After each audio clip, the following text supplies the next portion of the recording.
Hello and welcome to 18 Group's webinar on entity identification and client lifecycle management and how financial institutions can drive billions of dollars. My name is Sarah Underwood. I'm an editor at 18 Group and will moderate today's webinar. Our expert speakers today are Peter Worms from the Glyph, the Global LEI Foundation, Peter Serenity from Scotiabank, Michelle Zhu from BNY Mellon, and George Brandman from JP Morgan. I'll ask them to introduce themselves in just a few minutes. But first, more information on how you can take part in the webinar.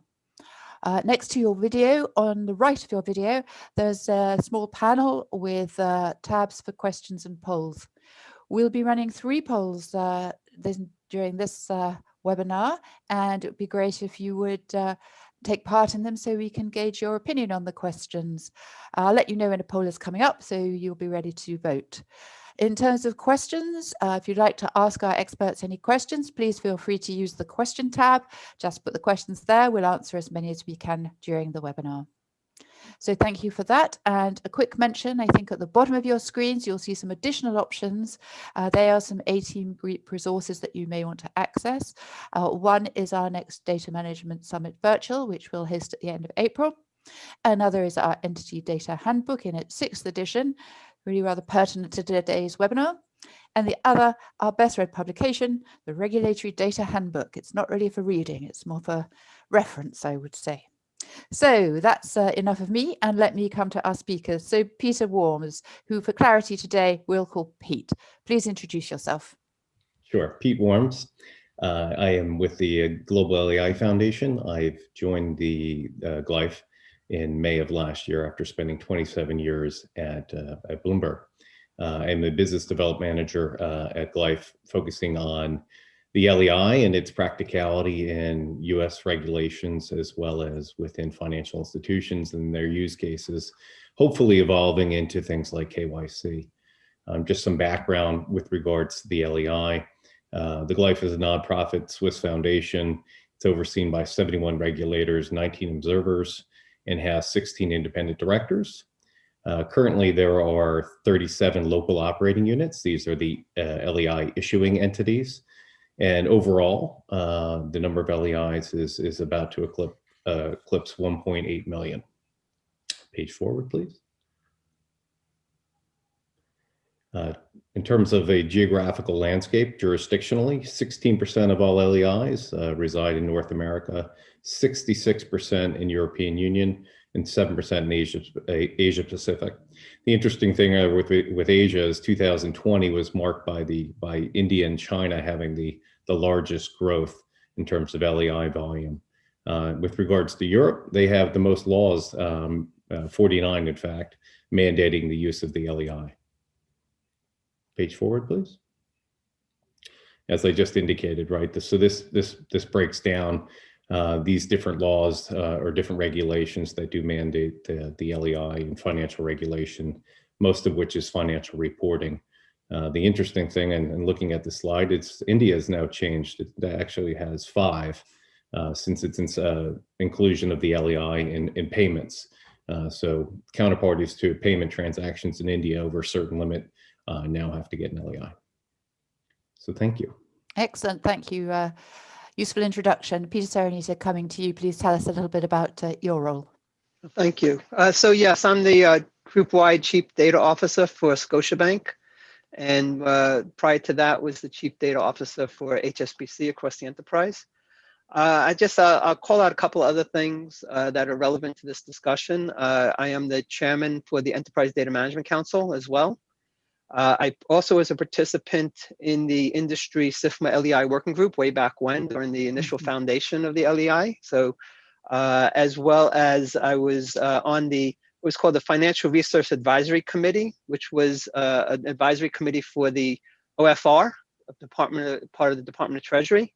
So I guess I'll say through my history, hugely important topic, hugely engaging. And this is an area where as we continue to evolve our capability, the sky's the limit from what I can tell. Thank you very much indeed. Michelle, over to you. Sure. My name is Michelle Zhou. I also go by Yinghua. I'm currently with BNY Mellon, and I'm the Deputy Finance Chief Data Officer there. My day-to-day responsibility includes setting up the data governance strategies and the framework, as well as the execution approach across the critical functions in finance, including corporate finance, corporate treasury, as well as regulatory reporting. Previously, I was a referential data officer in BNP Paribas North America, where I work extensively to improve the data quality of our client data and the security data. So I have over about 15 years of experience across business, finance, operations, and data functions. It is a great pleasure to be invited to this webinar, and I'm looking forward to exchanging views with the peers and audiences. Thanks, Michelle. George, coming to you, please introduce yourself. Hello, I'm George Brandman. I'm responsible for the firm-wide reference data strategy and delivery at JP Morgan Chase. Been with JP for about 3 years, was with GE Capital for several years before that, and then Morgan Stanley for almost 20 years before that. Have run both the technology with respect to reference data operations and now obviously forming and delivering the strategy for it, of which party data and LEIs are a major part. Great, thank you all very much indeed. And let's get on with the conversation. But first, let's start with an audience poll. The question is, how efficient do you view your KYC, AML, and client onboarding processes? Again, you should be able to see the poll to the right of your screen. So please vote while I come to Peter to share his views on why, despite the amount of effort financial institutions have made, KYC, AML, and onboarding are still quite a challenge. They're quite inefficient. Peter, perhaps you could tell us a little bit about why you think this is still the case. Sure, Absolutely. So I think we have to kind of break the problem down a little bit, right? And it is a complex problem. We have legal entities, which are complex legal entities, especially when you deal with the global multinationals. And so first of all, it's getting the standardization of data. And I think the LEI clearly is a great first step, but there's a lot more data around an entity, right? Mm-hmm. And so the lack of general standards beyond the LEI is still, inhibits a lot of, brings the inefficiencies into the process. I also think a lot of it is still rather manual as opposed to electronic. So again, if we had standardization and if we had electronic information that can be exchanged, again, we get rid of a lot of the manual effort associated with, document collection, document storage, validation, et cetera, et cetera. So there still is a bunch of inefficiency, both in terms of the process being manual, a lot of it still being rather relatively paper-based. And so really continuing to push on standardization, electronic, and moving to a more electronic environment clearly would help all firms, including the firms that are, that are the are being KYC'd or the AML process, right? So it's a win-win-win. We just need to get there. Okay, that's great. That's quite a journey then. Fantastic. Let's see the poll results, if we may. So most people feel that their systems are somewhat efficient. Exceptionally efficient, none. Michelle, perhaps you'd like to comment on the poll, which seems fairly appropriate in terms of what Peter was talking about, and tell us how you see KYC and the problems. Definitely. I can definitely comment from end user of the KYC data standpoint. And before I do that, I wanted to share some interesting stats as well, which is somewhat connected to the poll results, right? According to a Q4 2020 survey by Oliver Ryman and Thomson Reuters, we're talking about 90 to 120 days to onboard a corporate banking customer onto a banking platform, right? And then 80% of the corporates, they don't really have a good experience with a KYC, according to what the consulting firm has documented. And 89% of them, the unhappy customers, end up starting looking for business with the competitors, and 12 of them started changing banks immediately as a result. So clearly, KYC is a pain point, and this is definitely speaking to what the result is saying as well. Somewhat efficient is sort of the majority of the responses. Definitely room for improvement, room for efficiency, room to leverage the standardized data as well as better technology to improve our client experience, reduce the life cycle of client or onboarding, as well as enhancing the operational controls. Okay, thank you, Michelle. That's great. Let me come now to you, George, if I may. We've talked about the problems, and there are certainly plenty of them out there. What approaches can FIs take to remove some of these efficiencies and improve KYC and onboarding processes? Sure. I mean, building on some of the stuff that Peter and Michelle had said, as well as the survey results, a lot of this probably sounds familiar if you're involved in these processes, but first of all, just minimizing the number of documents that are collected from the clients and the number of times they're collected. Clients typically get very upset if you're asking them for the same things over and over again across different legs of the onboarding process, and just making sure that you're only asking for what you need for the types of things that the client's going to be transacting. Ensuring the reference data that you have accurately reflects all the elements of the business relationship. So you shouldn't be kind of masking parts of that relationship, either between counterparties or the documents when you're kind of representing this in your own internal reference data, because all of that will come back to bite you later on, including the product information in there as well. Minimizing what is kind of quick path and serial up front, so that you can allow as much of the onboarding process to proceed in parallel as possible. Just kind of getting the anchors that you need to let the parallel processes continue, rather than putting large kind of serial legs in there.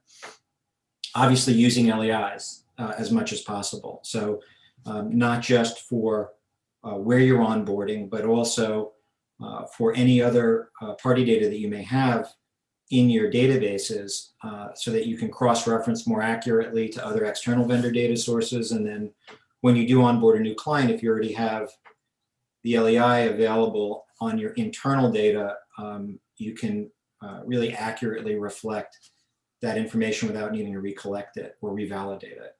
And then finally, utilizing and reusing data from utilities where possible. And that's kind of a loaded statement, because we all know, if we're involved in this, that utilities have been very lumpy in terms of their effectiveness. But where it is available, where it is possible, they do provide some leverage for onboarding. Okay, thank you very much indeed. So let's move our topic on now and come back to you, Pete, to talk a little bit about considering the working parts of onboarding and the state of play on entity data, item identification, and KYC. All these elements can be a problem. Are they a problem that is best helped by the LEI? Can the LEI provide opportunity here and improve these things and the refreshed process? Yeah, I'll capitalize a little bit on what George said, as well as what Peter said before, right? So using the LEI is recommended. And I think there are a lot of financial institutions today that use the LEI, but it's more in line with when it's required, as opposed to using it more universally, right? So that in and of itself is a data management issue. So I'm going to use it when I need to because it's required by some type of regulation, but I'm not going to use it when it's not. Right. And in the absence of not using it, on average, McKinsey study shows or indicates that they're using at least 4 other types of identifiers on average. Right. So Peter pointed out how the KYC onboarding process remains somewhat antiquated and manual. Well, that certainly speaks to it. Right. So if you're only using the LEI in certain aspects and using other identifiers in other aspects, right, the highest level of KYC, which is just pure identification, remains very antiquated and quite honestly sloppy. Okay, so the LEI can certainly help here. Yeah, absolutely, right. So use it universally. The fact that the regulatory climate continues to mandate the use of the LEI should be a key indicator for financial institutions that there is only going to be more broader use cases for the LEI. going forward. There are things that are on the table, hopefully in the US, such as the Financial Transparency Act, that if it comes to fruition, would require open legal entity identifiers to be used throughout regulators, US regulators and US agencies. So there's those types of broad sweeping legislations that would certainly only enhance or support financial institutions to use the LEI more broadly. Thank you. Peter, what would you like to add here? Yeah, I think there's a lot to unbundle here a little bit, right? Because, if we look at the different angles, to Pete's point, if I called him Pete, there is a continued effort to get more and more penetration, right, LEIs, of LEIs, as well as more adoption or requirements on the outside, and most of that's through regulation.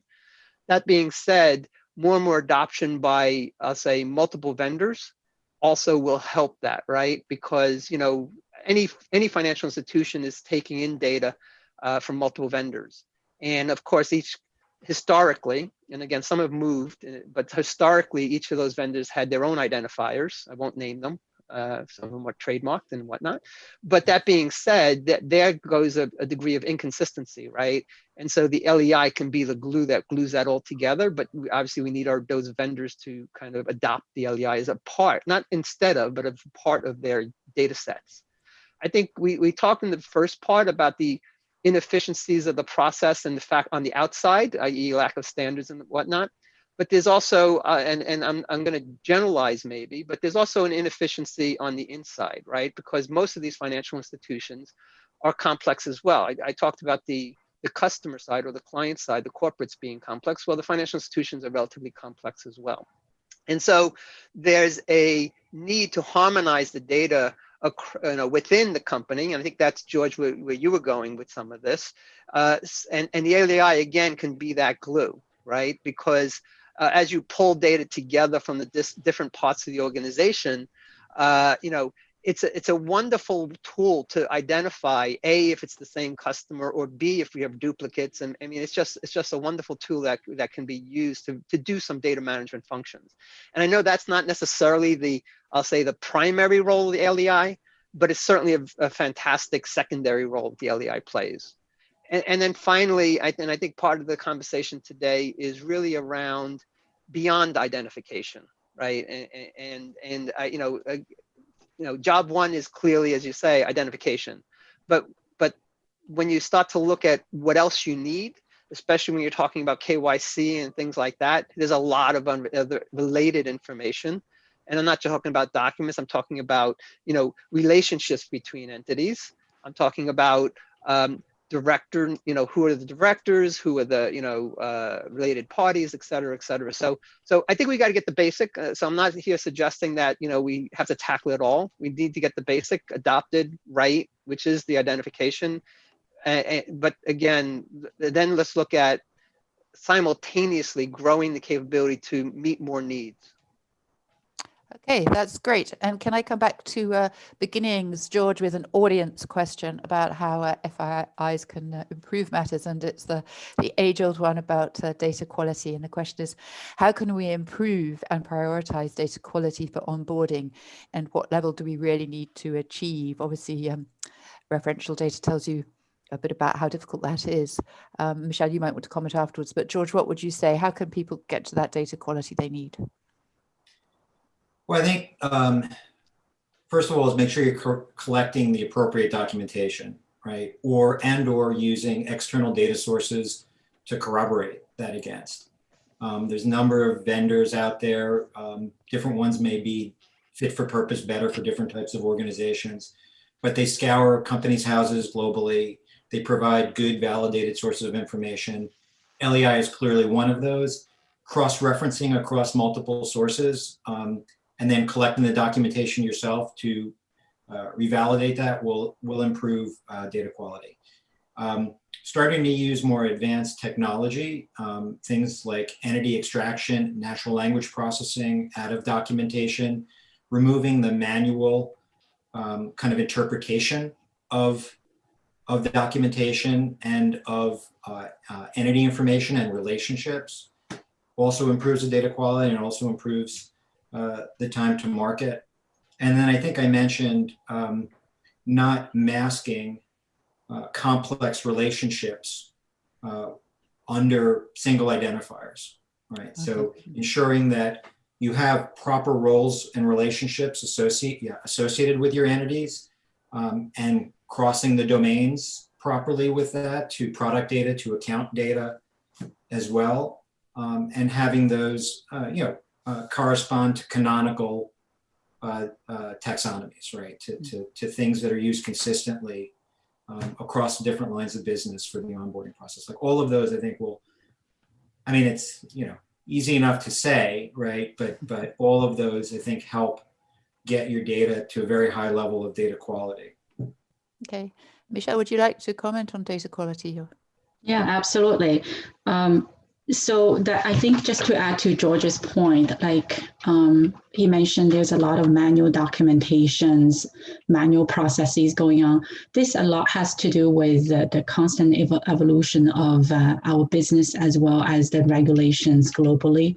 And in fact, the amount of unstructured data we have to collect through the onboarding process, the speed of its increase almost doubles the amount of structured data. So it put a lot of pressure on data management in actually identifying what is the correct data to collect and how do we put it on the systems and how do we manage that properly.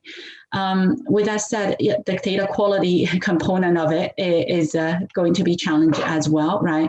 So the first step, obviously, is standardization. We need to use a standard identification, standard mnemonics across the board to make sure we capture the requirements upfront. And the next part of it, to me, in improving data quality, I think we need to enhance the cross-domain type of communication where functions that's at the back end, like finance, risk, who are more familiar with the regulatory requirements, there should be a better communication with the front end with the client management, onboarding, business side, to have that constant education cycle to make sure the regulatory requirements, business requirements, risk requirements are being enhanced into the standardized mnemonic. So we can avoid capturing different hierarchies and maintaining different hierarchies manually in different silos. This can all be connected together in a standardized manner. Fabulous. Thank you both very much indeed. Always the question, but nice to hear some helpful answers. And obviously the LEI is about quality too. So let me come to you, Pete, if I may. No, I think I'll come to you, George. I'm sorry, I'm jumping the gun a bit here. JP Morgan is a validation agent for the LEI. Can you tell us a little bit about that and what the role is of the validation agent, sort of from the start to what you're doing now? Sure. The validation agent, and for folks who haven't read about it, it starts the process to obtain an LEI, and it does this by actually, it's foundational really to onboarding, and it uses, for FIs, it uses a lot of the information that's already been collected to validate the kind of the basic entity information that you need, identity information that you need to obtain one. So, by doing that on behalf of the client, you're actually, you're saving the client a lot of time, right? And effort and running around, and then you also chasing them when an LEI is required. And then ultimately proliferating the LEI population, which is what we want to do because it makes all of our work, a lot easier. I guess to get started with it, you need to work, or at least as of today, right? You need to work with Glyph and pick one of your favorite LOUs, and sign an agreement with the LOU, such that you can kind of pass through the validated entity information to that LOU, and then the LOU would obtain that LEI from Glyph and pass it back to you for the client. Now, why does that matter? Like, why would you go through the LOU in that case? a number of reasons, but not the least of which is you wouldn't necessarily want your company listed, a financial institution's company listed as next to the LEI that's been obtained, for the client in Glyph. By going through the LOU is listed as the obtaining organization, for the LEI. And I'm not going to go into a lot of that today, but just kind of take it away. And if you're working in a large FI, you probably kind of get the point there. You need to ensure that the appropriate customer consent is in place, and this is no different really than any other similar processes that we go through on behalf of the client. But it could be a simple letter that you work through with your legal department where the customer ticks a box or as part of the onboarding agreement to allow us to, to allow the bank to go and get that information.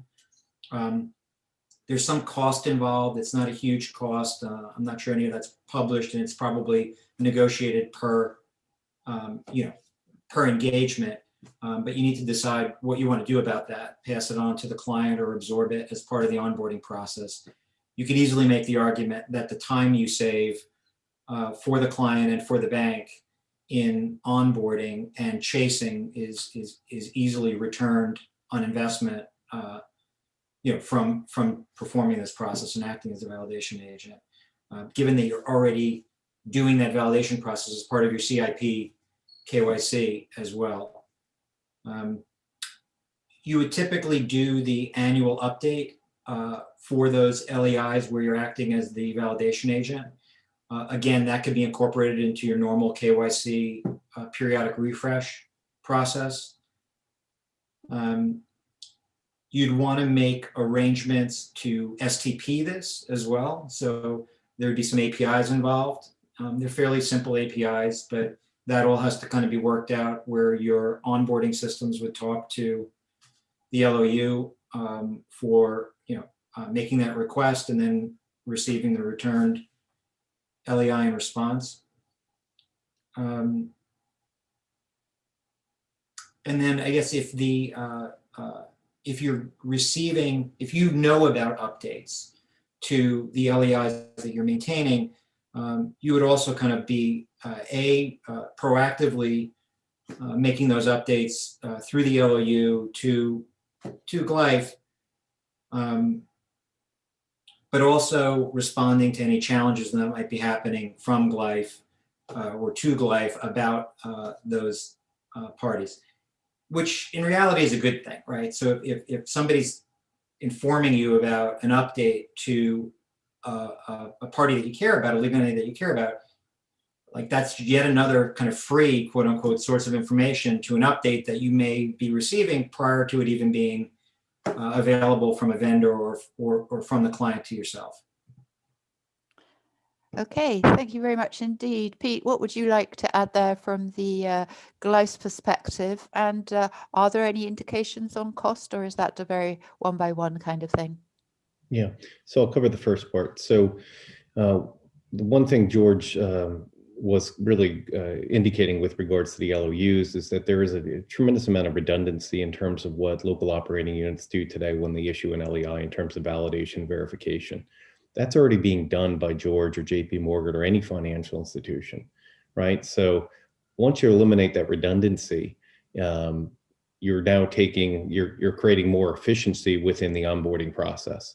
So JP Morgan as a validation agent takes greater control over entity identification right from the onset, as opposed to saying, this is an entity I'm onboarding, hey, you need to go get an LEI.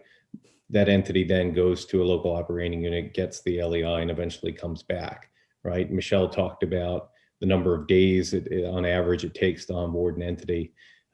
We've got other data that says it's 6 to 7 weeks, but whatever it might be, it's far too long, right? So by JP Morgan taking greater control of the entity identification process, right, which is the most standardized process of KYC onboarding, it gives them greater control. It allows them to satisfy their client need while also getting an LEI assigned right from the get-go.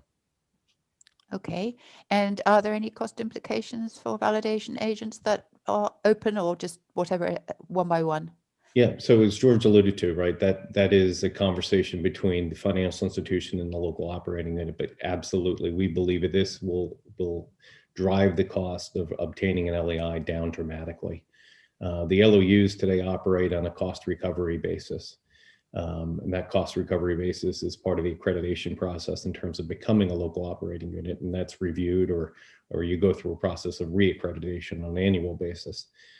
So when you take the validation and verification process out as an LOU, there's not much left in terms of what the LOU is responsible for doing other than issuing the LEI. You're going to check to make sure there isn't a duplicate entity already that exists.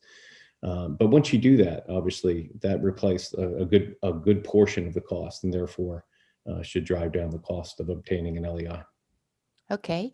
Our headline suggests there's savings of billions. Is that likely? I mean, over the long term, obviously. Is that possible? Yeah, absolutely. Right. So a McKinsey study really took a hard look at the LEI and its role in KYC, and much of what we've had in the discussion today. It points to a 10% savings overall. And that's just really taking a hard, close look at the entity identification component of KYC. So by using LEIs, standardized LEIs across the board consistently, and creating an aspect of harmonization throughout data management and the onboarding process, there will be savings for all financial institutions. Excellent. Thank you very much. Indeed, that provides a good explanation, and we may be a little early in asking this, but let's have another poll if we may. And this one considers if your organization is considering, or has considered, or may consider becoming a validation agent. Again, you should be able to see the poll to the right hand side of your video. So please vote now while I come back to Pete to talk about the benefits validation agents can offer to corporations and counterparties. We've covered some of this, but if you could just sort of gather that all up together, and also how they could support the sort of greater adoption of the LEI across our industry and beyond. Yeah.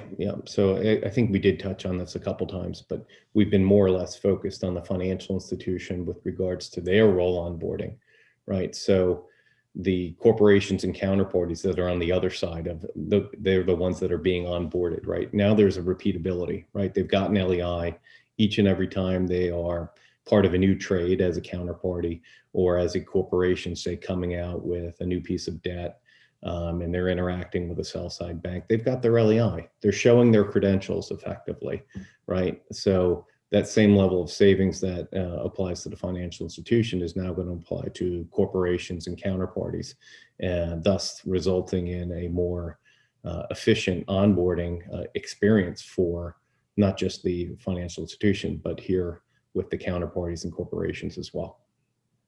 Thanks very much indeed. Let's see the poll results, if we may. Okay, some education to do here then.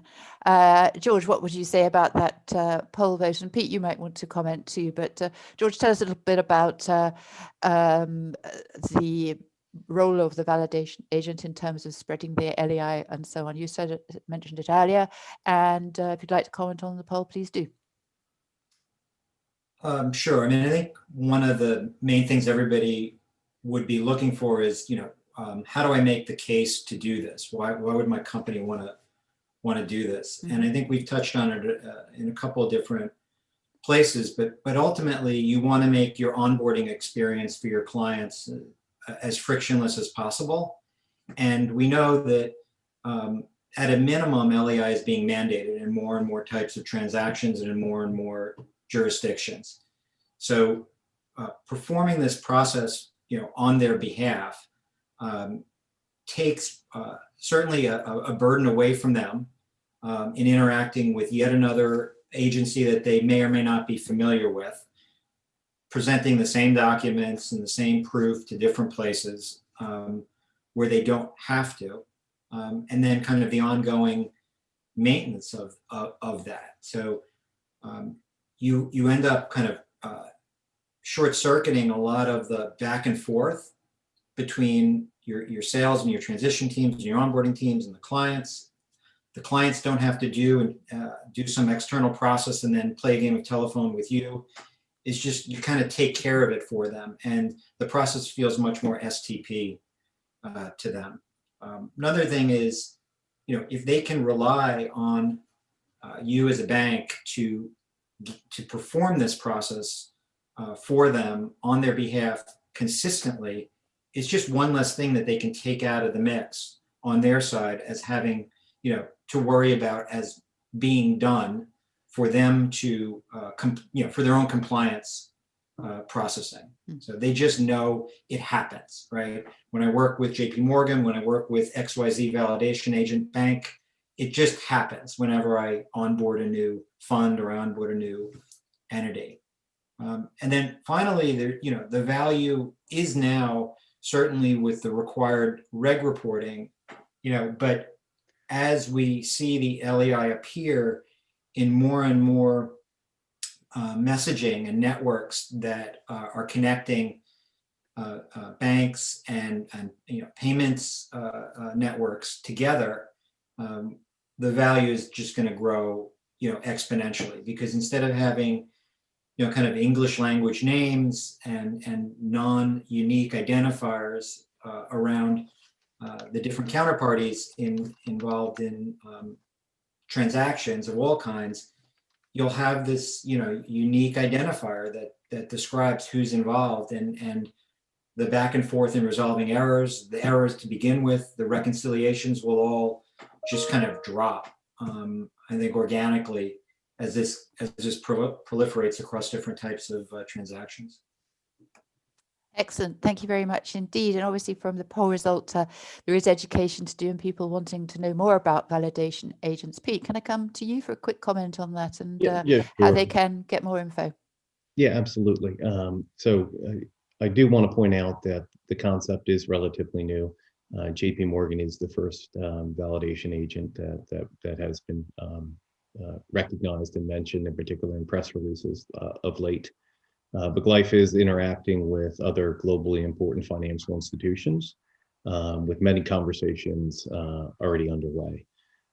So we are definitely spreading the word, but yeah, as the poll results indicate, there's still a lot of work to do in terms of the education. And Glyph does have a group known as the Globally Important Financial Institution Working Group, where we have 30 plus of the world's biggest financial institutions that we do communicate with on a regular basis. So perhaps we need to expand some of our reach, but that's also part of my duty as a business development manager to work with US financial institutions, or I should say North American financial institutions. So that's also well underway. But today we've really only talked about the financial institutional aspect of things. Validation agent also is going to have use cases within supply chain and healthcare, within fintech as well, right? So the validation agent concept is not going to be standalone just for KYC and financial institution. It does have business use cases beyond typical finance or typical KYC. Pete, can people find some beginnings on terms of validation agents on the Glyph website? Can they Absolutely. find info there? Yep, there's plenty of information on there. Okay, great. Thank you very much indeed. And let's move on again. As you said, it's not just about KYC and so on. Let's move on and talk a little bit about digital identification, which can be based on an identifier like the LEI. But first, let's make a final poll. And this one, is your organization working towards digital identification for onboarding legal entities? So again, it should be to the right of your video. Please vote.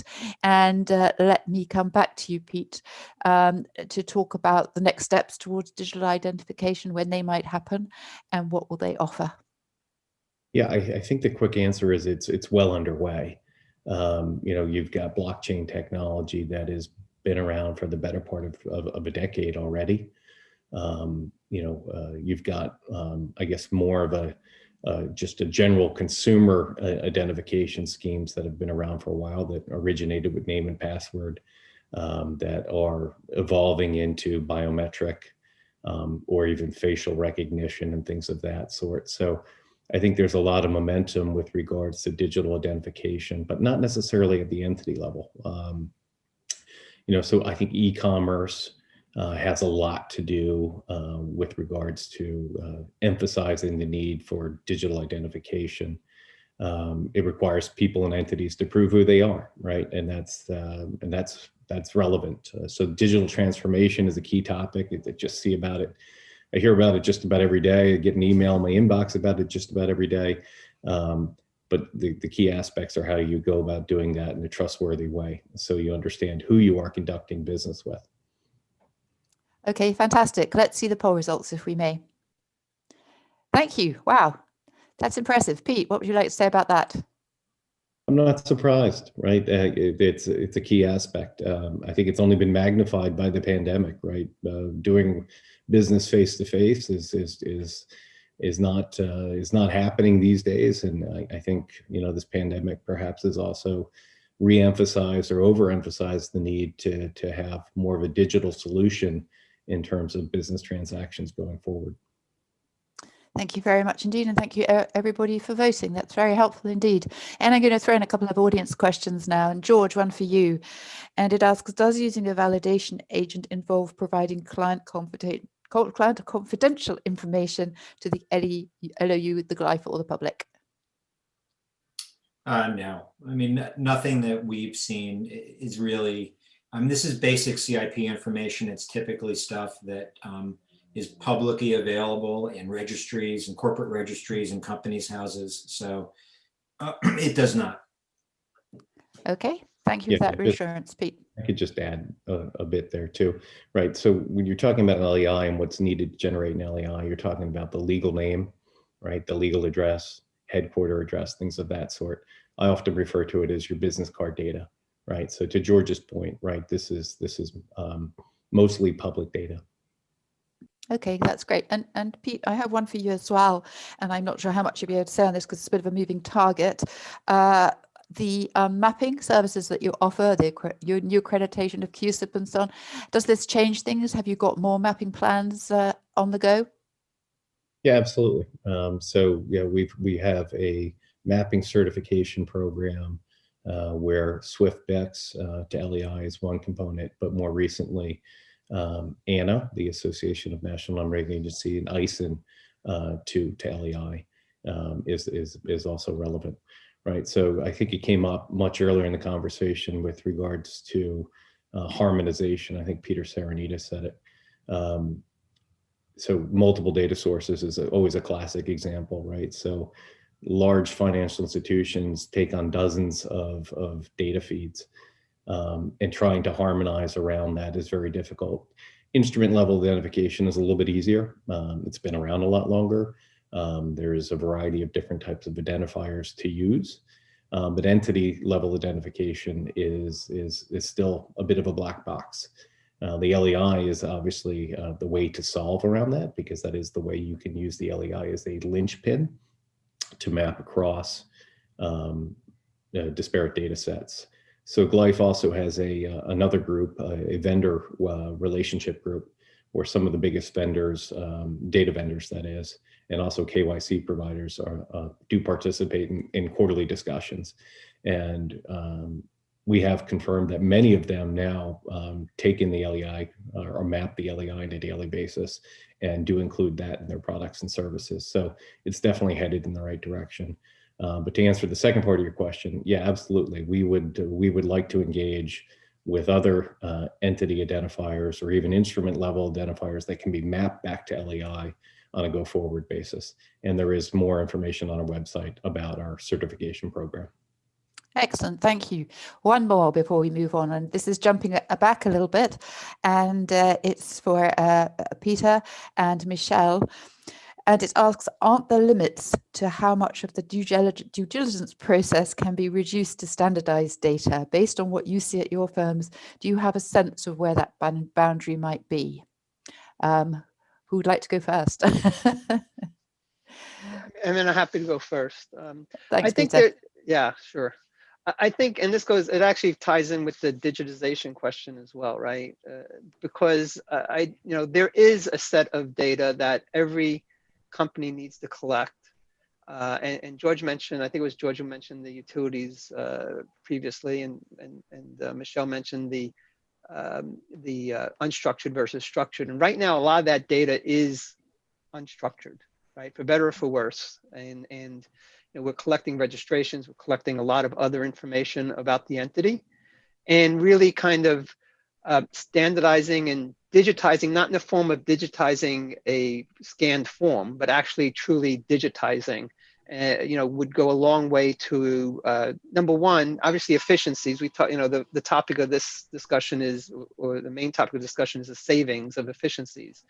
But I think we also have to consider the inefficiencies of inconsistency, right? Because that costs money in terms of, you know, how many times have you had to, you know, revisit something you've already done or consumed or interpreted, or again, you know, have across either yourself and other counterparties, or even internally within yourself, a degree of inconsistency, and there's a bunch of rework. So standardization, digitization, so that this becomes a much more STP or straight through processing process. And you really want to take, and then that also shifts the process part for the people you have internally doing this to be less about the collection process and more about the decision process.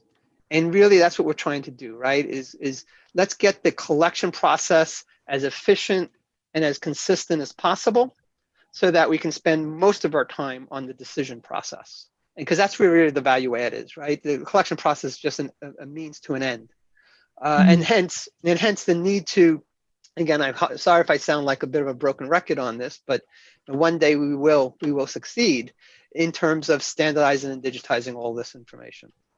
Okay. Michelle, would you like to add to that? Yeah. Yeah. The way I think we look at this, gaining the efficiency of the KYC AML process, I think it shouldn't be just limited to the client onboarding, the cost effectiveness of using standardized data. It should be looked at from a big picture standpoint, right? How many times we actually get into trouble with the regulators, and how many times we get into trouble with audit from a downstream standpoint. That's due to some data capture issues on the front end, data non-standardization on the front end, right? It just results in, at one point, it's a accountability nightmare and finger pointing in the organization to some degree. So that is also a cost to the organization that we can definitely look into opportunities for using standardized data to make the process more efficient, more cohesive, in a more connected way. Thank you, Michelle. Thank you, Peter. It's good to see more collaboration in the industry as well towards standardization, which should hopefully carry us some more of the way. Thank you for your questions, and let me come back to my questions.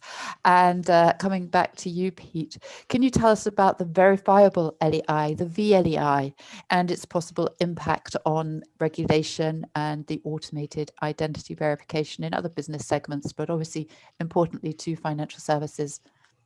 Yep. So this is a recent announcement by Glyph as well. So the VLEI is a digitally verifiable credential containing the LEI. It's in its simplest form. That's exactly what it is. But what it does is it cryptographically creates a secure chain of trust that replaces today's manual processes required to access and confirm an entity's LEI data. So in terms of visualizing that, think of a digital wallet. Within the digital wallet, you have a company, you have a person that has a relationship to that company, and you have a role for that person. So the LEI represents the company. The person is represented obviously by their name as the relationship to that company, and the role could be something similar or as simple as the CEO. So in terms of Glyph, that's Glyph, that's Stefan Wolf, who is the CEO of Glyph. That is, as I said, that's a recent announcement by Glyph that has garnered a tremendous amount of interest across a variety of different industry sectors, whether that be healthcare or supply chain or e-commerce. Thinking back to the previous question with regards to digital identification, proving who you are, whether you're an entity or a person, is critical from not just a KYC or AML perspective, as this conversation has been by and large about, but also just from a trustworthiness perspective and understanding who you're dealing business with, and eliminating the possibility of fraud. Okay, Michelle, how do you see a system like this? It is very new, so yeah, what do you say here?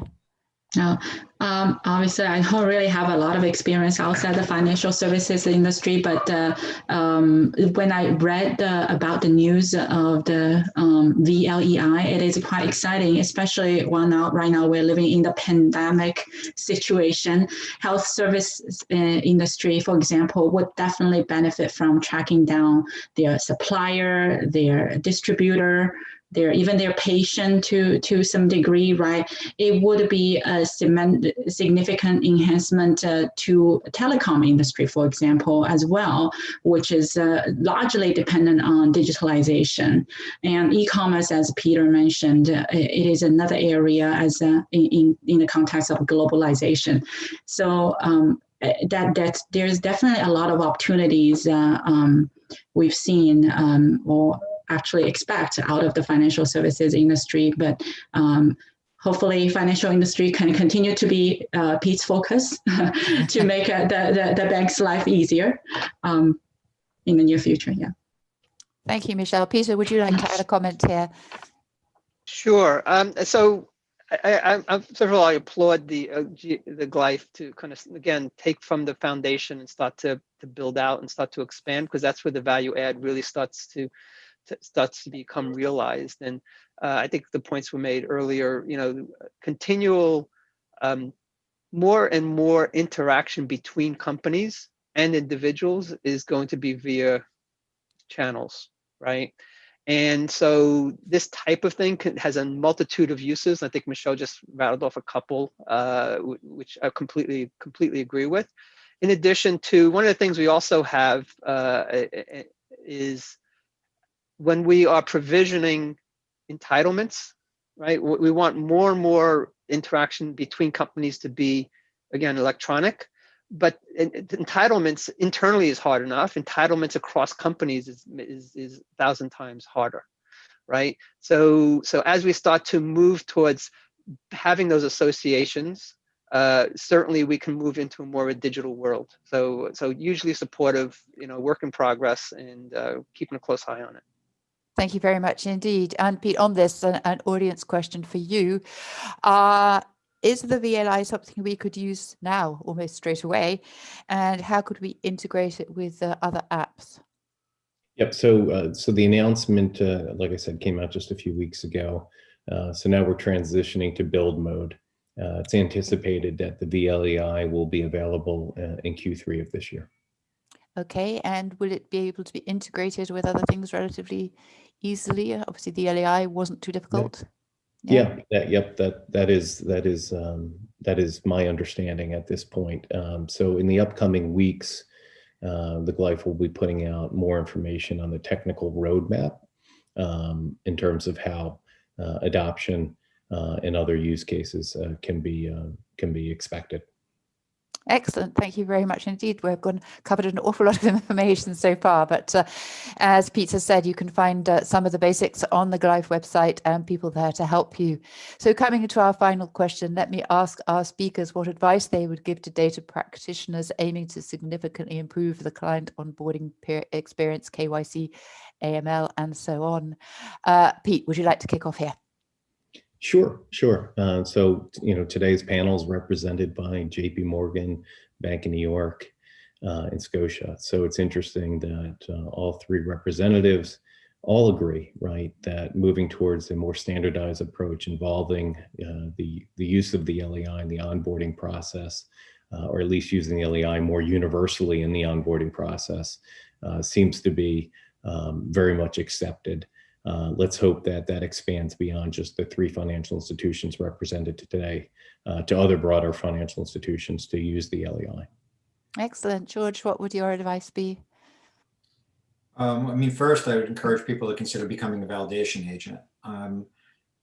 it helps your business, but it helps all of our businesses, right? And the more people that do it, the more value there is to the industry. And LEIs become ultimately can become a cross-industry, cross-business process identifier where we don't rely on proprietary, bespoke identifier of which there are dozens today for legal entity, and it becomes independent of any of these and ubiquitous across transactions. So that's certainly one of them. Use them in your entity or your party data internally, whether it's with parties that you're currently transacting with or not, because they will improve the overall quality of your party data in-house. And then in terms of onboarding, I think I mentioned a couple of these things before, but just generally try to get rid of any kind of long pole serial processes in your onboarding process. Run as much as you can in parallel. Certainly the LEI helps with some of that, but there's a lot more to it than that. Using external data to cross-reference and enrich your own internal customer data, I think has been very helpful. It also helps, to the question earlier, improve the data quality, because you can get a bit of a consensus on attributes and duplicate records, which is what we all strive for with our entity data.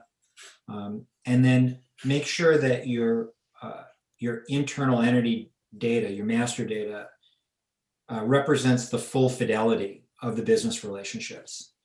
The more you do that, the easier it becomes to understand what business you're doing with clients, what additional information you need, how you onboard, and how you maintain and transact. Okay, thank you. Peter, what would your advice be? Sure, I'll try to be concise. I'd say the first key word is adoption. And that adoption is internal adoption and obviously fostering external adoption as well. I think the next one is advocacy, right? Advocate, and so that you can get more and more broader adoption of the capability. And third is engage. These things don't happen by themselves. I mentioned I was in the early SIFMA working groups. So make your voice heard, participate, engage, and it will rise the tide. And you know what happens when the tide rises, all the boats rise. So that's the intent. This is for the good of the industry. It's for the good of every individual firm. So again, engage. Thank you very much, Peter, and thank you to all our speakers who've shared their experience and their expertise with us today. And a very big thank you to the Glyph for sponsoring today's webinar. We've covered a lot of ground. It's been a great conversation. Just a quick reminder of a few of the A-team group things that we chatted about earlier. You can go to the bottom of your screen to the additional options panel, where you can register for our upcoming Data Management Summit virtual, where things like standards and identifiers are bound to be part of the discussion. You can also download our Entity Data Handbook and our Regulatory Data Handbook. I hope you find them useful. So that's it for today. So thank you again to Peter, Michelle, and George. And thank you to all of you who have watched the webinar. Please don't forget to complete our webinar feedback form. Thanks again, and goodbye.